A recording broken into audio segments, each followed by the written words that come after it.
A continuación, para dar inicio a la exposición, quisiera presentarles a la expositora que impartirá la sesión de hoy. Su nombre es Paula Vergara.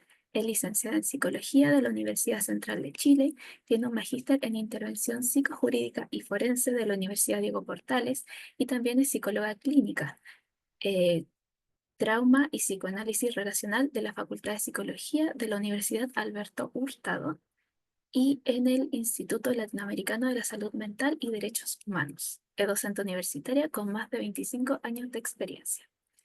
Le damos el paso a Paula para que pueda iniciar su presentación. Muchas gracias, Javiera. Los saludo a todos y todas. Me alegro que se hayan sumado y podamos hoy día compartir una horita respecto de este tema. Pedirles, por favor, a todos y todas, porque muchas preguntas, yo lo sé, pero que en sus preguntas, por favor, no me pidan en relación a un caso en particular o como supervisar un caso, porque no es la instancia. La idea es que aquí podamos compartir aspectos técnicos, teóricos y quizás en otra instancia para aquellos que se sumen al curso podamos trabajar respecto de la supervisión de algún caso o las características de algún caso en particular. Ya esto por la consideración de todos y todas las personas que están sumándose al seminario. ¿Ya? Entonces, lo que vamos a hacer ahora es que les voy a compartir el material que les preparé para hoy. Me dicen si lo ven, por favor. Javiera, ¿se ve bien? Sí, se ve. Muchas gracias, Javier. Bueno, en el contexto del mes de la mujer, Adipa me pide este seminario, así que le agradezco a Adipa la oportunidad, ya no es primera vez que hago un seminario en este contexto. Así que bueno, pensamos en este curso que tiene que ver con violencia intrafamiliar y sexual particularmente y los procesos de terapia de reparación en mujeres que han sido víctimas, ¿ya? Así que desde ahí vamos a ir desde lo más general a lo más específico, que es lo que nos compete hoy día, pero pensemos en y revisemos qué es la violencia contra las mujeres. Es cualquier acción, omisión o conducta basada en motivos de género que cause daño, sufrimiento físico, sexual, psicológico, económico o de cualquier otra índole a una mujer, tanto en el ámbito público como en el privado. Y esta violencia se puede manifestar de diversas maneras, ¿no? Afectando a mujeres de todas las edades, de todos los contextos, de cualquier nivel socioeconómico, en cualquier espacio, ¿ya? Y exige una respuesta integral para la prevención, para la atención y la erradicación de la violencia en contra de las mujeres. Ay, no puedo avanzar la página, no sé qué pasó. Ahí. Según la ONU Mujeres, la violencia contra las mujeres y las niñas es una de las violaciones más generalizadas de los derechos humanos a nivel mundial. Se producen muchos casos cada día en todos los rincones de nuestro planeta y este tipo de violencia tiene además graves consecuencias físicas, económicas, psicológicas sobre las mujeres y las niñas, tanto a corto como a largo plazo, ¿no? Al impedirles participar plenamente y en pie de igualdad en la sociedad.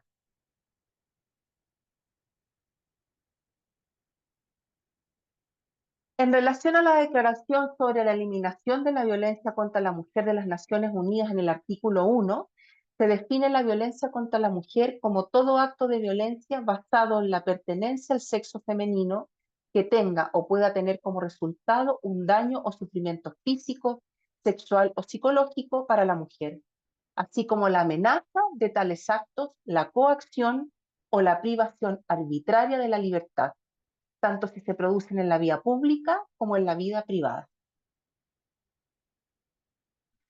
Ahora, ¿qué tipos, ya entendiendo lo que es la violencia de género, cuáles son los tipos de violencia, se les pueden ocurrir muchos más, que podemos vivir las mujeres, ¿no? La violencia doméstica, ¿cierto?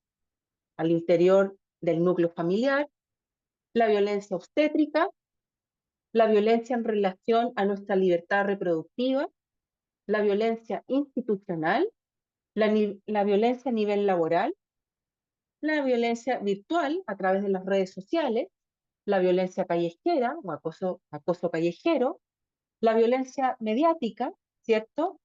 En los contextos de noticias o cómo son tratados los casos en que las mujeres hemos sido víctimas de violencia y, por supuesto, la violencia que se ejerce dentro de la relación de pareja.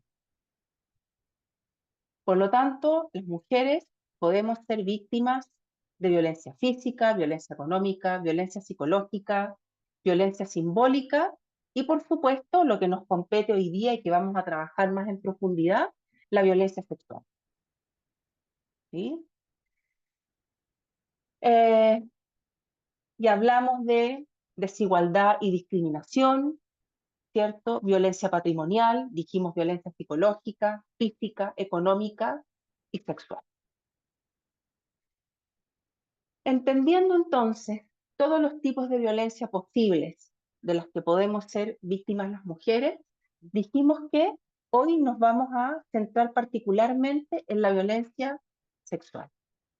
La Organización Mundial de la Salud define la violencia sexual como todo acto sexual, la tentativa de consumar un acto sexual, comentarios, insinuaciones sexuales no deseadas o las acciones para comercializar o utilizar de cualquier otro modo la sexualidad de una persona mediante coacción por otra persona, independientemente de la relación de esta con la víctima, en cualquier ámbito, incluidos el hogar y el lugar de trabajo. Hace solo algunos años se ha considerado que la violencia sexual dentro del matrimonio, de las relaciones de pareja, es constitutivo de delito, ¿ya? Por eso es tan importante y se considera permanentemente que la violencia hacia la mujer no es solo en contextos públicos, sino que también la violencia al interior, ¿cierto? Y en contextos privados. La violencia sexual es cualquier acto sexual, es decir, tenemos que pensar desde el exhibicionismo de genitalidad, por ejemplo, o exposición a pornografía no deseada, hasta el coito o la penetración, o el acto sexual, ¿ya?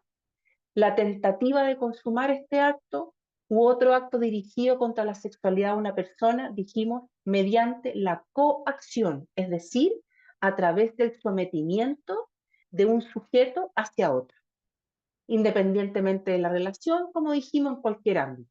Comprende la violación, ¿cierto? Que se define como la penetración mediante coerción física o de otra índole.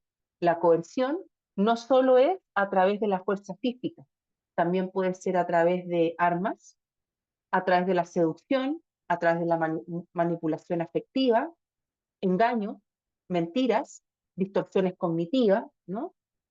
Y es esta penetración a través de la vagina, el ano o bucal, con el pene, otra parte del cuerpo o un objeto, ¿ya?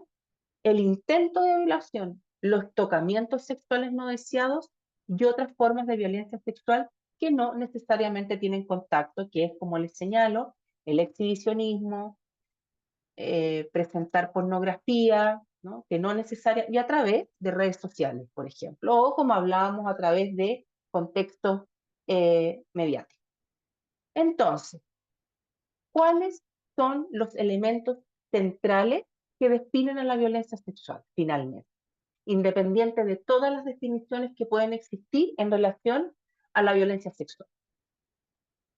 Uno, ya sabemos que para definir como violencia sexual debe existir un acto o acción sexual.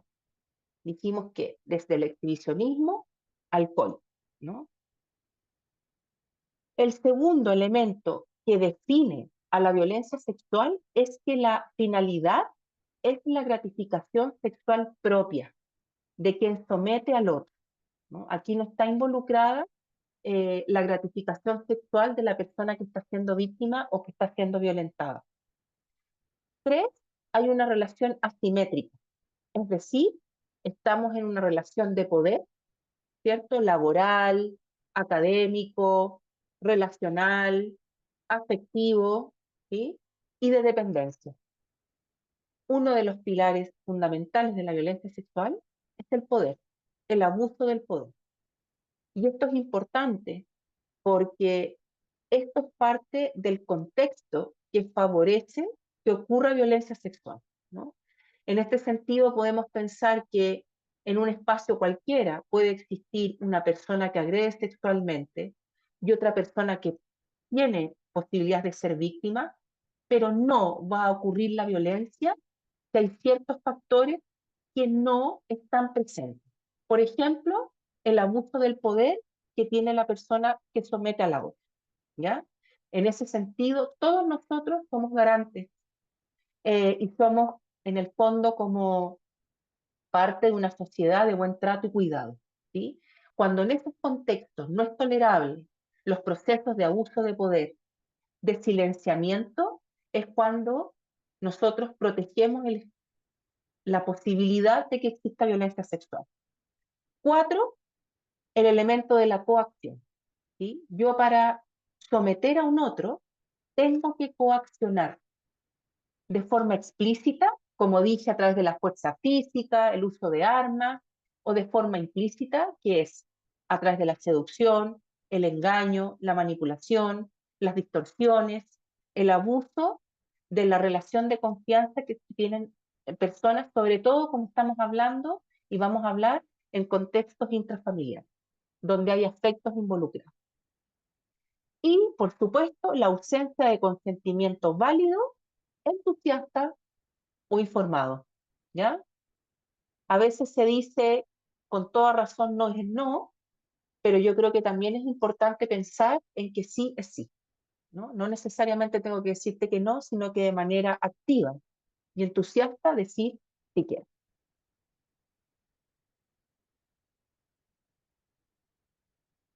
¿Qué implica la violencia sexual como proceso? No solo como fenómeno, como proceso. La violencia sexual es considerada un fenómeno muy complejo, multicausal. A eso me refiero con que no necesariamente con la presencia de una persona que agreda sexualmente, la violencia sexual se va a producir. Tienen que existir factores de riesgo que permitan que eso ocurra, ¿no? Normalizar la violencia, silenciar la violencia, ¿de acuerdo? Permitir los abusos de poder y así. Existen diversos elementos que desencadenan la ocurrencia de violencia sexual, intervienen en la violencia sexual y favorecen la permanencia. ¿Qué elementos, por ejemplo, favorecen la permanencia de la violencia sexual? La falta de denuncia, ¿sí? Todos sabemos que la falta de denuncia y la falta de conocimiento respecto de la ocurrencia de la violencia sexual aumenta la cifra negra. La cifra negra en la violencia sexual es alta. Se estima, se estima que cada vez que tomamos conocimiento de, de violencia sexual al interior de la familia, de un caso de violencia sexual al interior de la familia, hay 12 de los cuales no tenemos conocimiento, ¿ya? Y que caen dentro de la cifra negra. Eso significa que la prevalencia y la ocurrencia de violencia sexual al interior de las familias es muy alta, ¿ya? Las consecuencias, además de la violencia sexual, no solo afectan a la víctima directa, sino que también al entorno inmediato, que son las reconocidas como víctimas indirectas, ¿no? La familia, la gente en el trabajo, en el colegio, ¿no? Y todas las personas que pertenecen al medio de esa víctima en particular. Entonces, ¿cuáles son los componentes centrales del fenómeno de la violencia? Uno, es esta relación existente entre quien ejerce la violencia y la víctima y que se encuentran en una simetría de poder. Para que la violencia sexual se produzca, debe existir asimetría de poder. Se da una dinámica de coerción, dijimos, o de coacción, que deriva en una relación de sometimiento. Yo someto al otro. Es una dinámica opresiva donde hay una intromisión violenta no solo al cuerpo real de la persona, sino que al cuerpo psíquico de la persona. Entonces, cuando hablamos de las consecuencias de la violencia sexual, obviamente que vamos a encontrar eh, afectación y consecuencias a nivel físico, ¿no? Sino que también en términos del cuerpo psíquico. La víctima se ve forzada, restringida, impedida de consentir o simplemente no puede emitir un consentimiento dado el nivel de desarrollo psicológico que tiene, pues, ¿sí? Es decir, también puede ocurrir que la persona no tiene conciencia de que está involucrada en una dinámica abusiva de carácter sexual. Se contraviene la voluntad de la persona y en el caso de la población adulta es una restricción a la libertad de ejercer la sexualidad. Sabemos que el bien jurídico protegido cuando son niños, niñas y adolescentes es la indemnidad sexual. Cuando es sobre los 14 años, el bien jurídico que se está protegiendo es la libertad sexual de yo poder ejercer mi sexualidad con la persona que estime conveniente, en el momento en que yo quiera, en el lugar donde yo tenga la libertad para hacerlo. Para consumar el abuso, finalmente, se utilizan distintas estrategias de victimización, es decir, formas de realizar el sometimiento, ¿no? Porque tengo que someter al otro de alguna manera. Dijimos que puede ser fuerza física, amenaza de toda índole, si no haces esto te voy a matar, si no haces esto le voy a contar a tu mamá lo que está pasando, le voy a contar al resto de las personas, lo voy a hacer público, te voy a golpear, te voy a dejar, ¿no?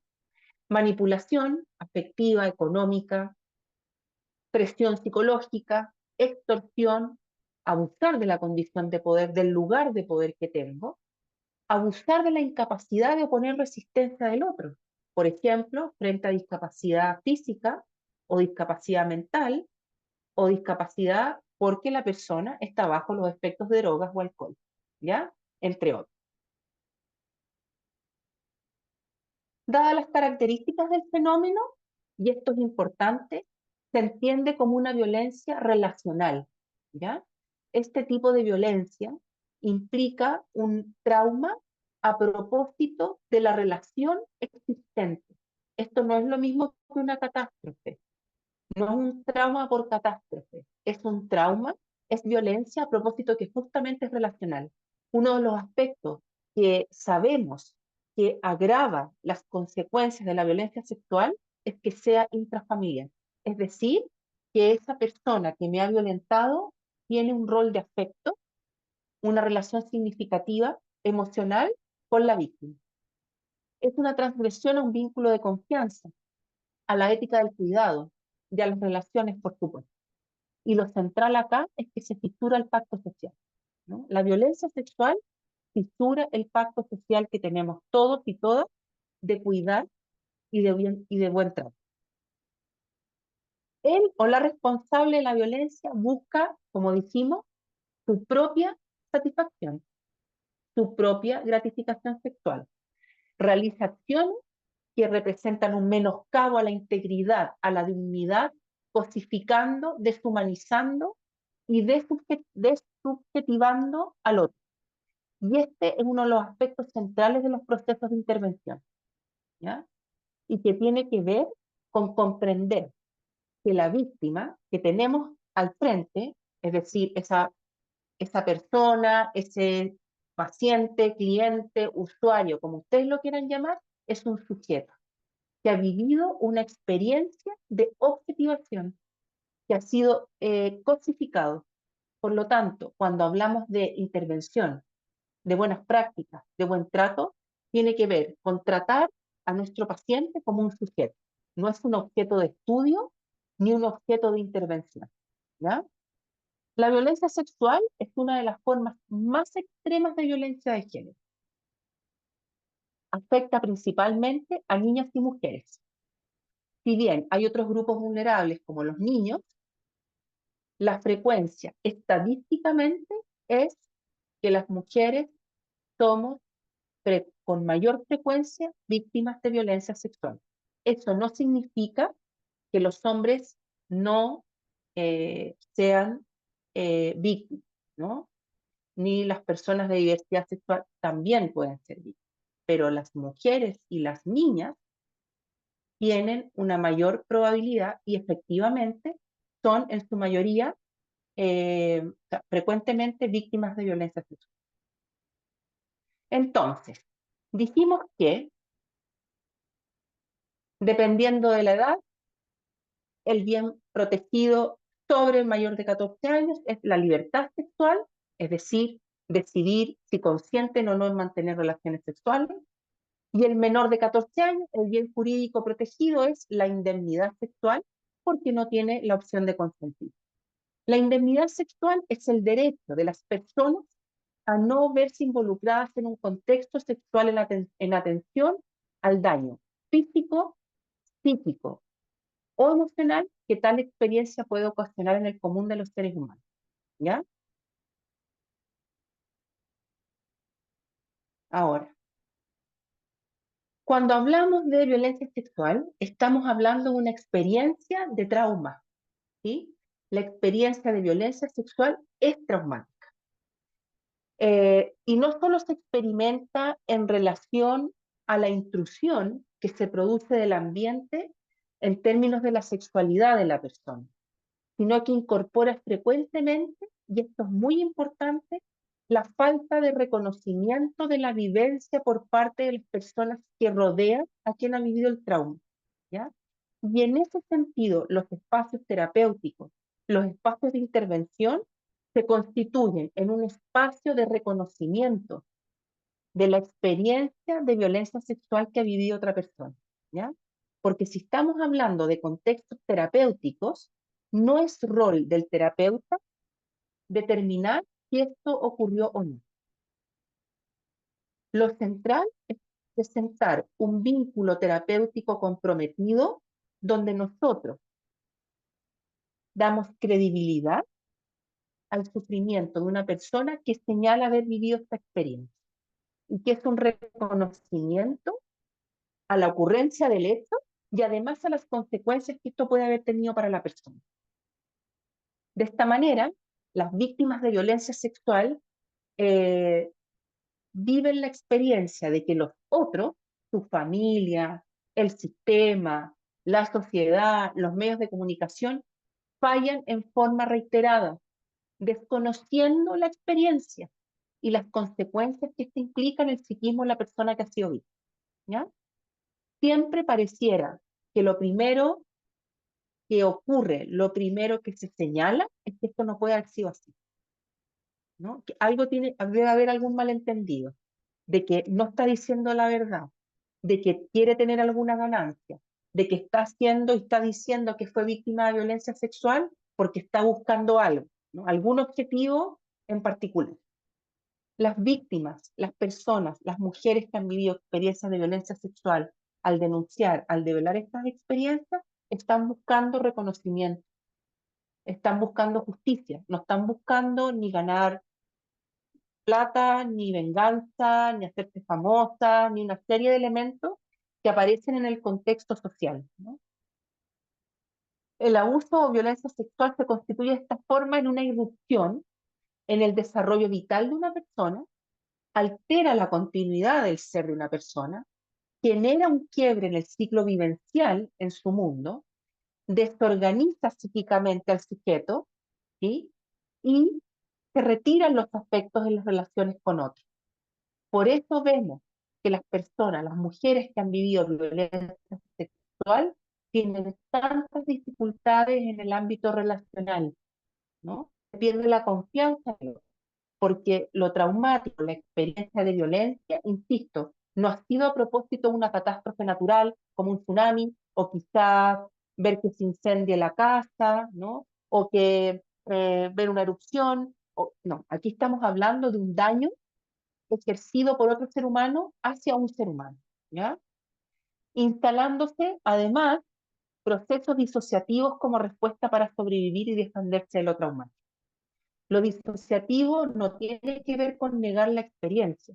Lo disociativo tiene que ver con un mecanismo psíquico defensivo para poder sobrevivir a la experiencia de violencia sexual, ¿ya?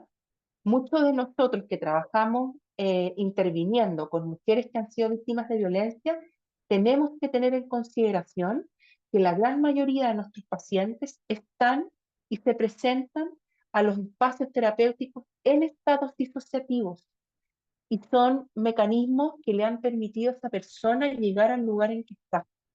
En ese sentido, cuando hablamos de intervención, los terapeutas debemos tener presente que debemos ser muy cuidadosos con los procesos disociativos. No es que la persona no quiera hablar, no puede hablar, ¿ya? No es que la persona quiera dejar el proceso de tratamiento porque no quiera ir a la terapia. Es que le es muy difícil ir al proceso terapéutico porque está en un estado disociativo, ¿no? Y ese estado disociativo le ha permitido realizar otras acciones en su vida y continuar con este quiebre, ¿no? ¿Cuáles son las particularidades más de este trauma? Este trauma de la violencia sexual. El daño en el cuerpo real impacta al cuerpo psíquico. Esto ya lo dijimos. Es no habitar el cuerpo, el propio cuerpo. Y esto provoca fenómenos disociativos, ¿ya? Muchas de las mujeres que viven experiencias de violencia sexual tienen la sensación de un cuerpo dañado, de un cuerpo que no les pertenece, de un cuerpo que ya no es seguro, de un cuerpo que genera impulsos sexuales en otros, ¿ya? Se altera además la experiencia de placer de la mujer. Queda inundado de daño, lo placentero queda dañado, ¿no? Entonces, allá hay algo también de la sexualidad de la mujer que se ve profundamente afectado. Hay además esta vivencia de coparticipación, ¿sí? Y que produce culpa y vergüenza, como si ellas pudieran haber hecho algo por detener el abuso. Cuando se está en una dinámica abusiva, sobre todo en contextos intrafamiliares, es muy difícil y muy complejo detener los procesos de violencia sexual, ¿ya? Insisto, sobre todo cuando quien agrede es una persona que tiene relaciones y significación emocional para la persona que está siendo víctima. Hay una vivencia de indignidad, esta percepción de no ser dignas de afecto, de consideración, de tener algo defectuoso, ¿no? Como estar dañada. Y un estigma, además viven con un estigma que es esta impronta que la aparta del colectivo, como que estuviesen alienadas. Muchas de las víctimas de violencia sexual reportan, ¿no? Y señalan en procesos terapéuticos sentir que no pertenecen, no se sienten pertenecientes a su familia, que no pertenecen a su grupo de amistades, que no pertenecen a la sociedad, es como que no son ni de aquí ni de allá. Y tienen esta vivencia de soledad, ¿no? Y de ser distinto del otro. Y que además el resto de la sociedad las estigmatiza, ¿no? Como la letra escarlata, que lleva, como que llevaran una letra escarlata en la frente. De esta forma, particularmente las mujeres sobrevivientes, crecen y aprenden de esta manera que sus cuerpos no son seguros, ¿no? Y que son depositarios de la agresión y los impulsos dañinos de otras personas. Está presente en ellas la insatisfacción corporal, este cuerpo, y lo dicen de esta manera, lo odio, no me gusta, no, siento que no me pertenece, que pierdo el control de mi cuerpo, ¿no? Eh, Convivencias de culpa, de angustia, de asco respecto a su propio cuerpo y de la experiencia, de vergüenza corporal, porque es un cuerpo dañado, y con una visión de sí mismas como defectuosas y además indignas, ¿ya? Por eso digo que una de las consecuencias importantes de la violencia sexual en las mujeres es esta sensación de la indignidad, ¿no? Como haber perdido eh, la dignidad humana.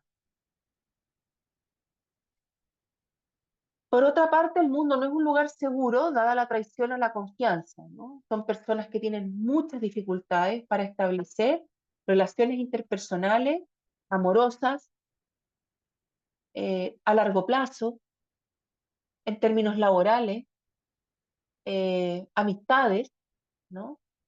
Son personas que no confían en la capacidad que tengan otras personas para cuidarlas. Y en ese aspecto, también como parte de los procesos de intervención, es de gran relevancia la capacidad de cuidado que tenga el terapeuta en relación al paciente, ¿ya? De cómo este paciente puede vivir una experiencia con otro sujeto y que es posible de ser cuidado. Se instala además una sensación que algo acecha permanentemente. Son personas que viven en el lugar de la desconfianza, no confían en las instituciones, no confían en los terapeutas, no confían en las relaciones familiares. Por eso digo que les cuesta muchísimo establecer relaciones profundas, significativas a largo plazo, porque ya han sido dañadas en forma reiterada y como dijimos, si es en contextos intrafamiliares, por supuesto que es un espacio donde se supone que uno es cuidada, ¿cierto? Y donde hay mayor confianza. Esto es importante para los terapeutas porque son personas que viven alertas, tratando de leer las intenciones de los otros, hipervigilantes a lo que hagamos, a lo que no hagamos, a lo que digamos, a lo que no digamos, ¿ya? Si llegamos tarde a la sesión, si no nos acordamos de algo que ya nos habían contado, ¿cierto? Si se nos olvidó algo, si fuimos muy bruscos, porque están hipersensibles a los patrones relacionales con el otro. Tienen una profunda capacidad de fingir, de enmascarar para sobrevivir, que no se les note esto que les ha ocurrido y por supuesto, menos las consecuencias, porque eso profundiza y agudiza la sensación de ser distinta, de tener un estigma, ¿ya? De no ser digna de cariño, de respeto, de cuidado. Entonces, mejor hacer como que soy una persona como el resto. Viven con este temor a la revictimización. Y aquí no estoy hablando de la revictimización como concepto que se utiliza en contextos del sistema, ¿no? La revictimización implica ser víctima de un nuevo delito. Esa es la revictimización, que puede ser el mismo delito de violencia sexual u otro delito. Lo que yo estoy hablando es, o sea, decir, una es temen a volver a ser violentada sexualmente. Pero además hay un temor a la retraumatización, que es distinto, ¿ya? La revictimización obviamente que puede producir retraumatización, pero son elementos distintos y también yo hago una distinción respecto a la victimización secundaria, ya que tiene que ver con las acciones que ocurren en el sistema a propósito del paso de la víctima por el sistema judicial, asistencial, que otro aspecto, ¿no? Por otra parte, en términos del vínculo afectivo y de confianza en contextos familiares, ¿cómo asimilar que un cuidador o una cuidadora o una persona de confianza me puede dañar, ¿no? ¿Qué hago con estos aspectos? ¿Lo odio? ¿La odio? ¿La amo? ¿Sí? ¿Qué hago con la vivencia de la mujer víctima de no haber sido protegida, cuidada, civilizada por su madre, por ejemplo? Que es uno de los aspectos importantes a trabajar en general con las personas que han sido víctimas, ¿no? Em, Existe esta ambivalencia afectiva de que es mi madre, pero es una madre que no me cuidó, que no me vio, no me protegió. Es importante este aspecto, sobre todo cuando las mujeres se convierten en madres, ¿no? Y sus hijos cumplen, por ejemplo, la edad que ellas tenían cuando fueron victimizadas. Esto es un impacto importante. em, Cuando notan la fragilidad y la vulnerabilidad de sus propios hijos. Rehuyen el contacto íntimo emocional y por supuesto rechazan la proximidad física porque les resulta una amenaza, ¿ya? Y en ese sentido, en términos de intervención, aunque parezca una obviedad, como terapeuta uno debe ser muy cuidadoso de la utilización de la proximidad física con las personas y las mujeres que han vivido este tipo de experiencias, ¿ya?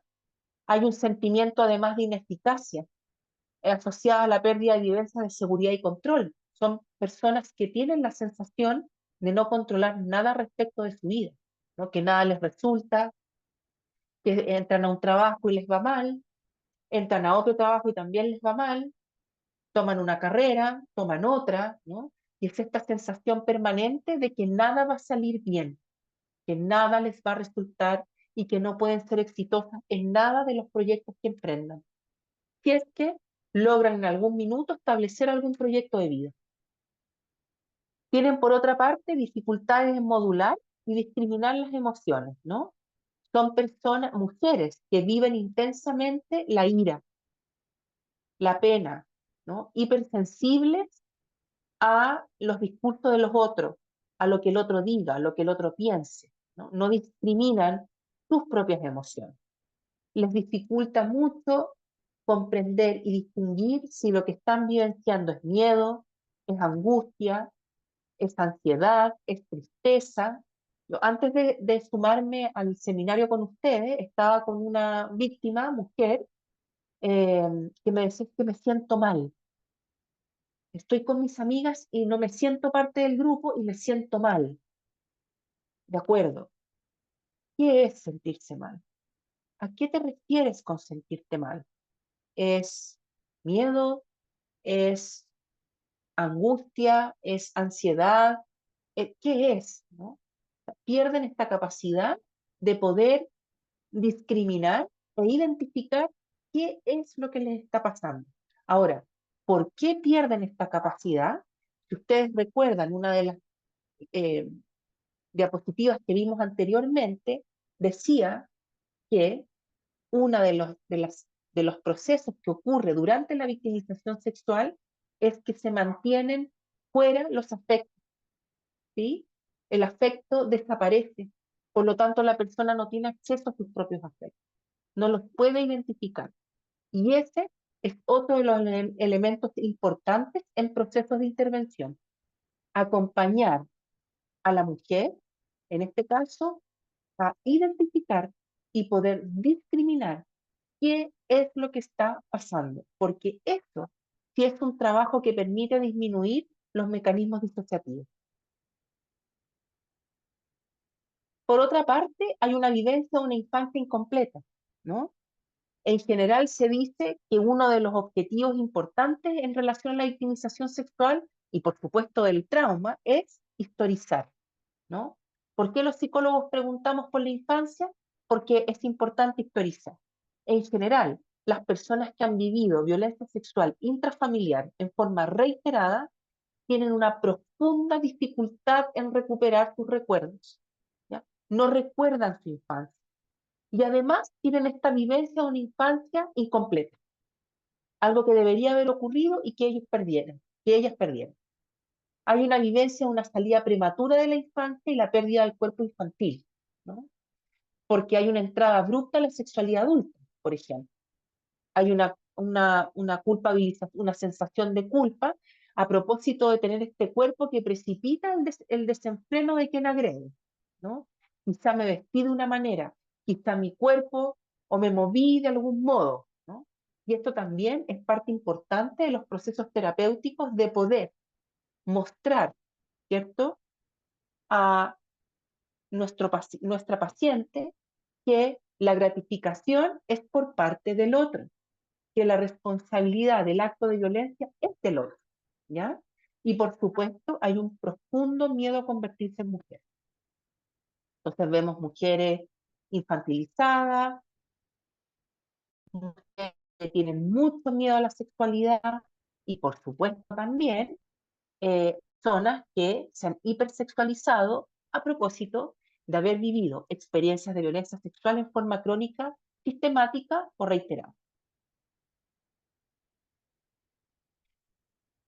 Algunas manifestaciones de la violencia sexual. Nosotros estamos hablando acá de la manifestación de la violencia sexual a nivel intrafamiliar, pero podemos ver violencia sexual a través de Internet, violencia sexual en grupo, la violencia sexual en contexto de guerra, la violencia sexual en contextos de migración, la violencia política sexual, la violencia sexual a la diversidad sexual, ¿sí? Por ejemplo, y este es solo un ejemplo, la violencia sexual en grupo, no se le dice la violencia de la manada, porque la manada implica algo animal, y los seres humanos sí sabemos cuando estamos ejerciendo daño. O sea, un animal no tiene conciencia cuando está ejerciendo daño. Por eso se le ha llamado violencia sexual en grupo y no en manada. Y que es una actividad forzada que involucra a múltiples agresores, principalmente varones, variables en número, que agreden sexualmente a víctimas, generalmente mujeres.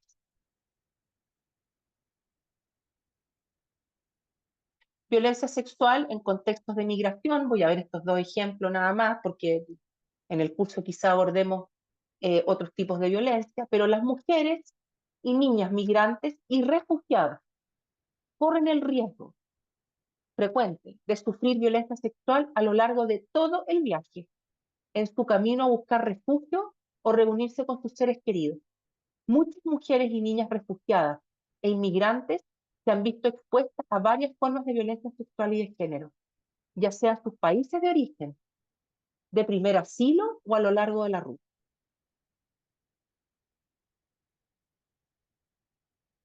Ahora, respecto del momento de la develación, ¿cierto? En el curso vamos a profundizar cuáles son los tipos de develación y por qué es importante determinar el momento en que la mujer logra develar, en que logra contar, ¿no? Porque este momento nos va a permitir a nosotros tomar ciertas decisiones clínicas respecto al proceso terapéutico, ¿ya? Por eso es que lo señalo acá como un hito importante del proceso de victimización sexual. Entonces, y que es un elemento muy importante a considerar a propósito de la típica pregunta, ¿por qué no habló antes? ¿Por qué se demoró tanto? El 70% de las víctimas devela tardíamente, ¿ya? Porque no hay nadie disponible emocionalmente a escuchar esto que está ocurriendo. Por la vergüenza, la falsa creencia de que son culpables o responsables de haber participado, de no haber detenido el abuso, porque se ha normalizado y no se han dado cuenta que es un abuso, simplemente porque no pueden hablar. Las víctimas de violencia sexual no es que no quieran hablar, las víctimas de violencia sexual no pueden hablar, que es muy distinto a considerarlo como un acto voluntario, porque protegen el frágil equilibrio familiar y a los miembros de este grupo, porque las estrategias de victimización están vigentes y en este sentido es muy importante que la víctima de violencia sexual, una mujer víctima de violencia sexual, debe estar protegida. Las intervenciones terapéuticas con una mujer, con una víctima que no está protegida, no tienen, es un contrasentido. La mujer no puede ser partícipe, no logra beneficiarse de un proceso terapéutico si no está protegida, ¿sí? Las estrategias de victimización van a estar activas. La amenaza, el silenciamiento, el golpe va a estar presente. Por otra parte, no hablan porque tienen miedo a que no les crean. Y nosotros sabemos, conociendo nuestro contexto social, político, que a las mujeres no se les cree, en su gran mayoría, cuando dan cuenta de violencia sexual. Podemos buscar hace unos meses nada más eh, casos de violencia sexual en nuestro contexto actual. Y por otra parte, no lo recuerdan. Los mecanismos de protección psíquica no permiten que la persona recuerde su experiencia de victimización sexual, ¿ya?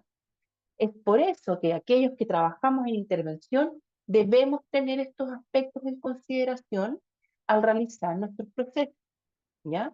Puede ser que simplemente la persona no recuerde. No es buena práctica en un proceso de intervención fomentar que la persona recupere un recuerdo al cual no tiene acceso, ¿ya? No necesariamente recordar la experiencia va a favorecer el proceso terapéutico. Esto es muy importante, ¿ya? Los terapeutas debemos abandonar esta idea profunda de que una vez que la persona recuerde, va a comenzar su proceso reparatorio. Esto funciona de otra forma. Dijimos que la violencia sexual es un trauma en la relación. Por lo tanto, los procesos de intervención deben tener en consideración que lo que permite a la persona superar las consecuencias de esto es una relación terapéutica, cuidadosa, protectora, donde reconoce el sufrimiento a propósito de la experiencia que se está señalando.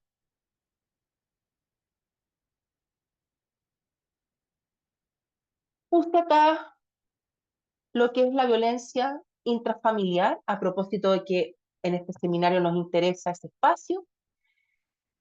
El Ministerio de Público dice: es todo maltrato que afecta la vida, integridad física o psíquica y que se comete contra integrantes de la familia propia o del esposo, esposa o convivientes, tales como, y aquí implicamos, padres, abuelos, bisabuelos, hijos, nietos, bisnietos, nueras, yernos, hermanos, tíos, sobrinos, cuñado, esposa conviviente o ex esposo o ex conviviente, padre o madre de un hijo en común y menores de 18 años, discapacitados o mayores de 60, dependientes del grupo familiar. ¿Ya? Ahora, por supuesto que existen diversos tipos de abuso, pero acá, hoy, estamos revisando el intrafamiliar, ¿ya? La victimización sexual al interior de la familia ocurre entre un 35 a un 40% de los casos. Los casos por conocido son los que siguen, 45%. Los casos por violencia sexual por parte de un desconocido es un 10 a un 15%. ¿Ya? La gran mayoría de la violencia sexual ocurre en contextos intrafamiliares.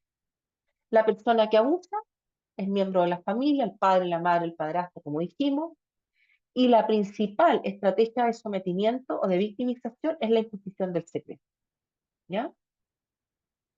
Quien abusa manipula el vínculo familiar, el poder que tiene, utilizándolo a propósito de su rol, y generalmente se produce a través de el traspaso sucesivo de límites, ¿no? Desde el lenguaje que se utiliza al interior de las familias hasta el traspaso corporal, ¿no? La frecuencia puede ser sistemática y o crónica, es decir, ocurrir en reiteradas oportunidades, sistemáticamente o crónicamente, ¿no? Por supuesto que en el caso de mujeres el mayor riesgo es el embarazo. Muchos casos de violencia sexual intrafamiliar se detienen a propósito de que la hija ya puede embarazarse, ¿no? Muchas señalan que la victimización sexual se detuvo a propósito de la menarquia, ¿no? Que es el primer periodo menstrual que tenemos las mujeres. Es raro, pero como dijimos que la violencia sexual es un fenómeno complejo, pero es raro pensar en un caso intrafamiliar en un episodio único, ¿ya? Quizá el episodio único sea la violación, pero probablemente al hacer el diagnóstico y al evaluar vamos a encontrar episodios reiterados de transgresión sexual desde el lenguaje hasta otras conductas, ¿no?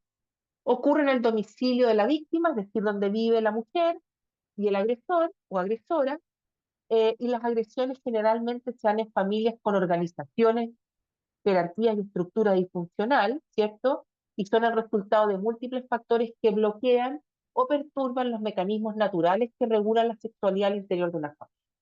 La gran mayoría de las familias cuidan, protegen y tienen claridad respecto de los mecanismos naturales que regulan la sexualidad y el desarrollo de la psicosexualidad de sus miembros, ¿no? Ahora, en términos de procesos interventivos, ¿cierto? Sabemos que personas que han vivido violencia intrafamiliar sexual, es muy probable que se produzca la retractación, ¿no? Es decir, que la persona se desdiga de lo que señaló inicialmente o que se desdiga de la figura quien agredió, ¿sí? A propósito de las consecuencias que ocurren cuando devela o abre el secreto respecto de la experiencia. o muchas veces para proteger, como dijimos, el equilibrio familiar. eh, en realidad no fue mi padre o no fue mi abuelo o no fue la tía. No solo los hombres agreden sexualmente, las mujeres también agreden sexualmente, por eso digo tía o abuela. Entonces la víctima se retracta, ¿no? de los señales. Em, Algunos de los síntomas que podemos encontrar o consecuencias más relevantes es la hipersexualización, ¿cierto? O promiscuidad, masturbación excesiva, compulsiva, uso de objetos para masturbarse, eh, se reproducen actos sexuales adultos, promiscuidad, comercio sexual, agresión sexual o conductas de connotación sexual hacia otras personas. Lo que no ocurre necesariamente, se sabe que no por haber vivido experiencias de connotación sexual o violencia sexual, esa persona va a ejercer conductas de connotación sexual en la adultez, y no todas las personas que ejercen violencia sexual han sido victimizados sexualmente. Obviamente en la línea de lo depresivo, juego pasivo, en el caso de los niños, repetitivo, como dijimos, culpa, vergüenza, conducta autodestructiva, las ideas o intentos de suicidio, las ideas de muerte en mujeres que han sido víctimas de violencia sexual es altamente frecuente, ¿ya? En procesos diagnósticos es importante indagar y preguntar respecto de ideas de muerte, ideación suicida, intento suicida, esté activo o que no esté activo. Somatización en el caso de niños, enuresis secundaria, encopresis, anorexia, trastornos alimenticios en general en las mujeres con mayor frecuencia.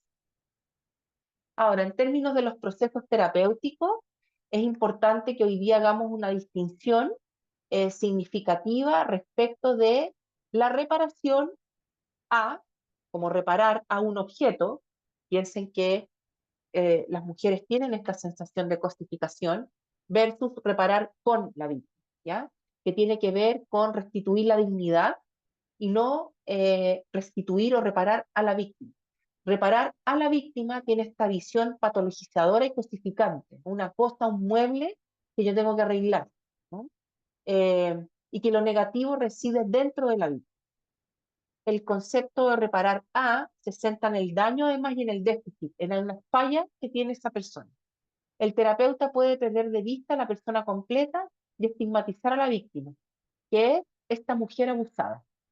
¿Sí? No es una mujer abusada, es una mujer que ha vivido una experiencia de violencia sexual. No es una mujer abusada, ¿ya? Al reparar con, aparece esta visión que reconoce a la víctima como persona de valor, ¿cierto? Digna de respeto. Eh, lo negativo reside en el abuso, en la dinámica abusiva y de quien abusó, diferenciando entre la conducta que se ejerció en su contra y la persona, ¿no? No pierde de vista el daño, pero sí cuando reparamos con la víctima, ¿cierto? Enfatizamos sus recursos y su capacidad de superar la experiencia.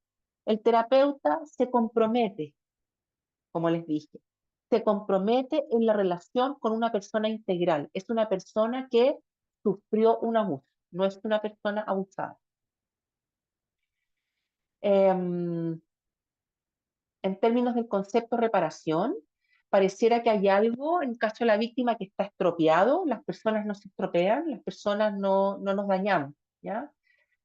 Arreglar algo roto es volver a un estado anterior, lo que no siempre es favorable o deseable. A veces las personas manifiestan, las mujeres dicen, quisiera ser como antes, pero quizás ese antes no era lo mejor, ¿no? Además, es arreglado por un otro, por un tercero. La vivencia de victimización se vuelve una experiencia que sale de lo privado, lo que puede resultar estigmatizante dejando marcas, ¿sí? El daño es una consecuencia de la violencia sexual que se reconoce, que se hace demostrable en la vivencia. Social y legalmente, el reconocimiento es de una vulneración de derechos. Por eso es tan importante que los terapeutas reconozcamos, hagamos un proceso de validación y de reconocimiento de la experiencia de esa persona, de la emocionalidad que aparece en la mujer víctima, ¿cierto? Y eso tiene que ver justamente con lo contrario que le ocurrió durante la experiencia de victimización donde fue cosificada.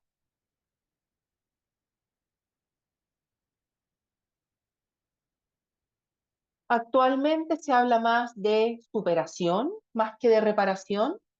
Se plantea como otorgar un nuevo significado a la experiencia, no como núcleo central de la historia vital, es decir, mi vida, mi historia, mi identidad no es esta experiencia de violencia sexual, sino que muchas otras experiencias y relaciones con otras personas implica un rol activo de la víctima en la elaboración e integración de su experiencia, es decir, cómo participa la víctima en su propio proceso de intervención, ¿ya?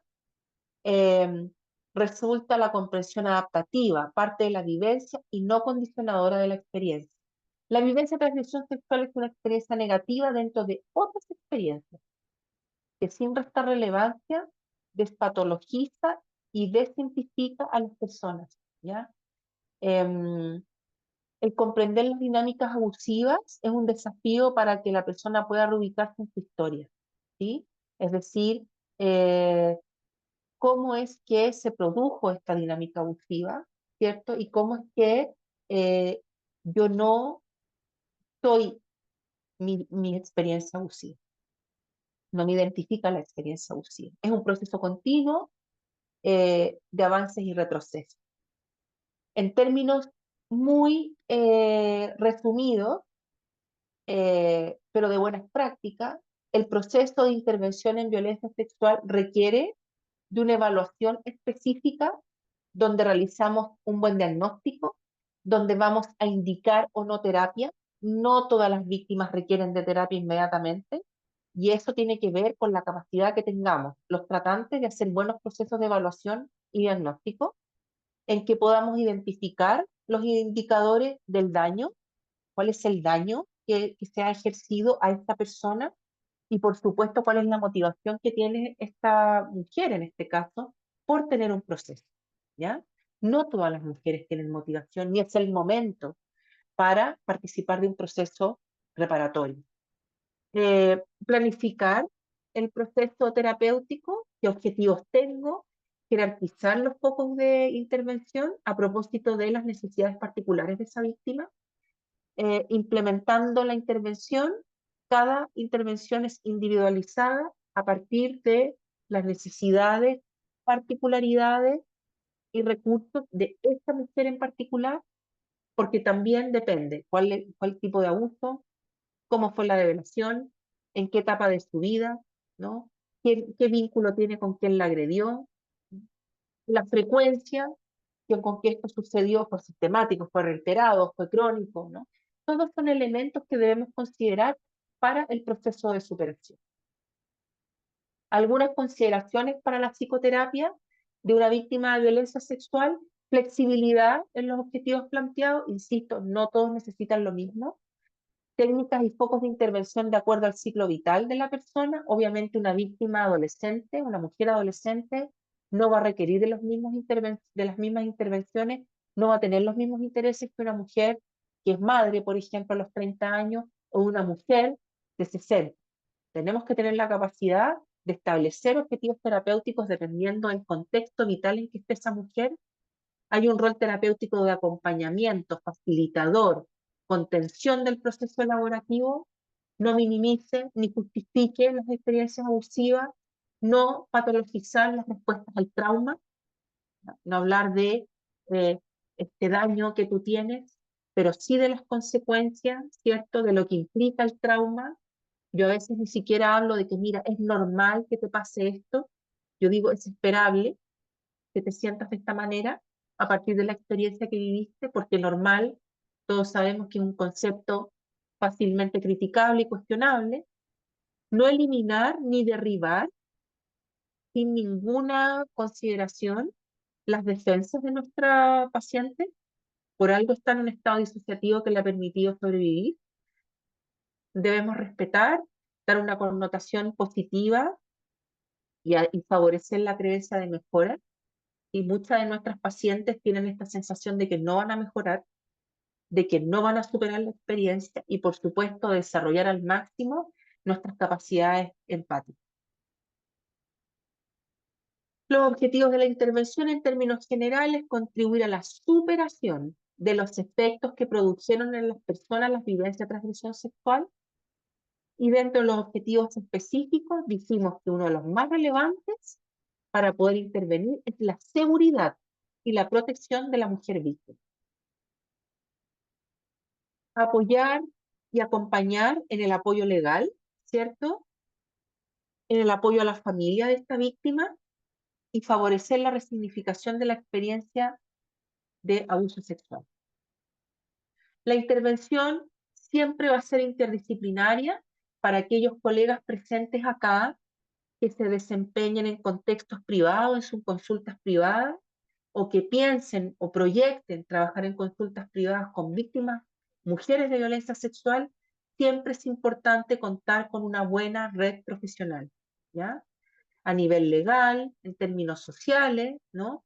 Tener un equipo que no necesariamente esté dentro del lugar donde ustedes trabajan, pero tener una red importante de profesionales que puedan participar del proceso de superación de esa mujer víctima. Dijimos entonces que la reparación tiene que ver con la integración de la experiencia abusiva a la historia de vida, favoreciendo la resignificación, de la misma una manera adaptativa. Se busca que la experiencia traumática no obstaculice el desarrollo integral de esta mujer, en este caso. Implica aspectos de reparación social, de reparación psicológica y también de reparación legal, ¿ya? En el ámbito de la superación es integrar el abuso dentro de la propia biografía, poniéndolo en perspectiva, es decir, esta no es la única experiencia que yo tengo en mi vida. Reconocer esta violencia como un hecho de la propia vida, pero no lo único, por lo tanto no me define como persona, y el abuso es un hecho que ocurrió, pero no tiene por qué determinar la vida de esa mujer por completo, ¿ya? Finalmente, la reparación es una tarea de orden ético que nos compete a todos nosotros y se entenderá, y esto es importante para el proceso interventivo, se entenderá como un proceso relacional que brinda por parte del terapeuta reconocimiento y apoyo a quien ha sufrido agresión sexual y que está al servicio de la superación de dicha experiencia. Si hablamos del perfil del terapeuta que trabaja en estos temas, hay que tener harta motivación para aquellos colegas que estén iniciándose en la temática, harta motivación, destreza y creatividad clínica, rigurosidad, porque obviamente como la violencia sexual es un hecho constitutivo de delito, estamos en contextos de conversaciones siempre con el derecho. Una ética importante, compromiso, capacidad de expresión y de adoptar un rol flexible de acuerdo a las necesidades de las víctimas, tolerancia a la frustración, por supuesto, y obviamente una fuerte especialización en trauma, en violencia sexual, en contextos legales y, por supuesto, clínicos.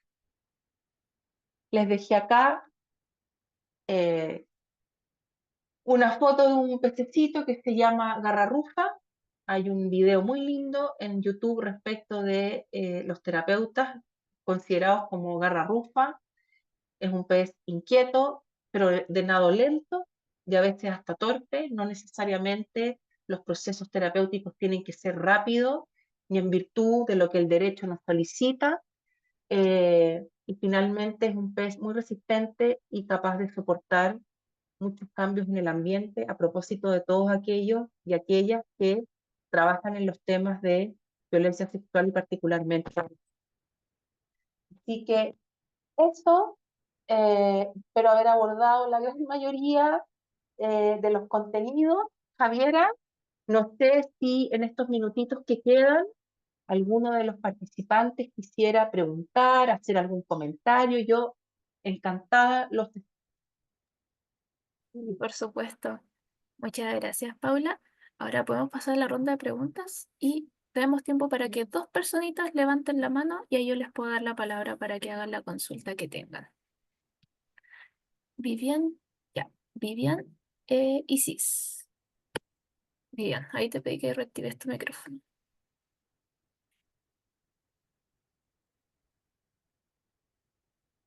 Te escuchamos, Vivian. Ahí sí, Sí. Hola, ya. Vivian, ¿cómo estás? Muy bien, ¿y usted? Bien, gracias por estar hasta esta hora. Gracias a usted por darnos este seminario y como el interés de poder participar en estas instancias. Mire, a mí me gustaría ver si es que podría referir de pronto algún, quizás alguna propuesta o idea de tareas para trabajar con este tipo de casos. Idealmente en adolescencia, cuando hay vulneración de derechos y abuso en este caso. ¿Por qué lo pregunto? Porque lamentablemente yo trabajo en servicio público, me toca Ya, hacer la urgencia, trabajo en la urgencia y todos los G86 llegan a mi unidad de urgencia infantil. Entonces, quería ver si es que de pronto, como desde la teoría, como de los primeros auxilios psicológicos, hay alguna técnica como eh, que pueda ayudarnos de repente, porque generalmente estas niñas o niños o adolescentes llegan muy descompensados eh, emocionalmente, claramente, considerando claro. la que vivieron. Entonces, quería ver si de pronto podría sugerirme alguna idea de alguna pequeña terapia breve como para poder Ajá, intervenir en alguna situación considerando que es un contexto ambulatorio y donde uno entiendo. como que pesquisa el acto mismo. Entonces, esa Sí, es mi... te entiendo perfecto. Vivian, dado que no todos se manejan en los conceptos, tú podrías decir brevemente lo que significa el G86 en dos palabritas. Sí, es cuando, bueno, es un lenguaje que se usa a nivel técnico en la urgencia para identificar casos donde hubo abuso. Excelente. Gracias, Vivian. Yo entiendo, yo estuve capacitando servicios de salud el año pasado y te hacían la misma pregunta que tú, ¿ya? Y creo que lo central, Vivian, es algo de lo que dijimos durante el seminario. Quizás tú no vas a poder realizar un proceso terapéutico como tal, cumpliendo como todos los objetivos, ¿cierto? Y llevando a cabo todos los procesos, pero sí tienes un rol importante en dar reconocimiento a la experiencia que vivió eh, ese adolescente o esa persona. Dado que la victimización sexual desorganiza psíquicamente, sí que esto que tú dices que vienen descompensados, alterados, como la experiencia de violencia sexual desorganiza, una gran tarea es hacer un reconocimiento respecto de lo que ocurrió. Qué difícil tiene que haber sido para ti esto que te ha pasado. Lo siento, lo lamento, te creo, vas a salir adelante, esto no es todo en tu vida, vas a superar algo de eso, Vivian, ¿no? Porque probablemente hay gente que no vas a ver nunca más, ¿no? Pero quizás por primera vez, o bien única vez, van a escuchar a otro ser humano que les dice, yo sé que lo que estás diciendo te ocurrió, ¿sí? Ese daño que te ejerció una persona en contra tuya, yo sé que es verdad. Puede que ese joven o esa joven nunca más tenga credibilidad y reconocimiento por parte del resto del sistema. Entonces, creo que es un elemento fundamental, dado el contexto donde tú te desempeñas, ¿ya? Y ánimo y mucha fuerza para ti, Vivian, porque debe ser un contexto bien hostil en ese sentido. Así que gracias por tu pregunta. Y Javiera, ¿a quién más le vamos a dar la posibilidad? ¿Tú me dices? A Isis, que ella había levantado la manito antes. Isis, querida, te escuchamos. Hola, Bueno, mi pregunta va, pero no sé si la estoy formulando a lo mejor de la mejor manera, pero No importa. en el caso de trabajar con mujeres adultas que están casadas, ¿cómo a lo Ajá, mejor le ajá, podemos ayudar a entender que han sido víctimas de violencia sexual con respecto con el esposo? Como he visto actualmente en muchas como series o películas claro, esto de que no, pero es mi esposo, ¿cómo él me va a hacer, cómo él me va a violar? No hay violación entre marido y mujer, eso no existe. O puede ser esta idea de que no, es que él tiene necesidades y aunque yo no quería se las tengo que suplir porque soy su esposa. sí, Entonces, ¿cómo podemos como ayudarlas tal vez a comprender que no es algo que debería suceder, sino que están exacto, siendo víctimas? sí. Te entiendo perfectamente y tiene que ver con cómo, o sea, primero, desde lo más macro, ¿cierto?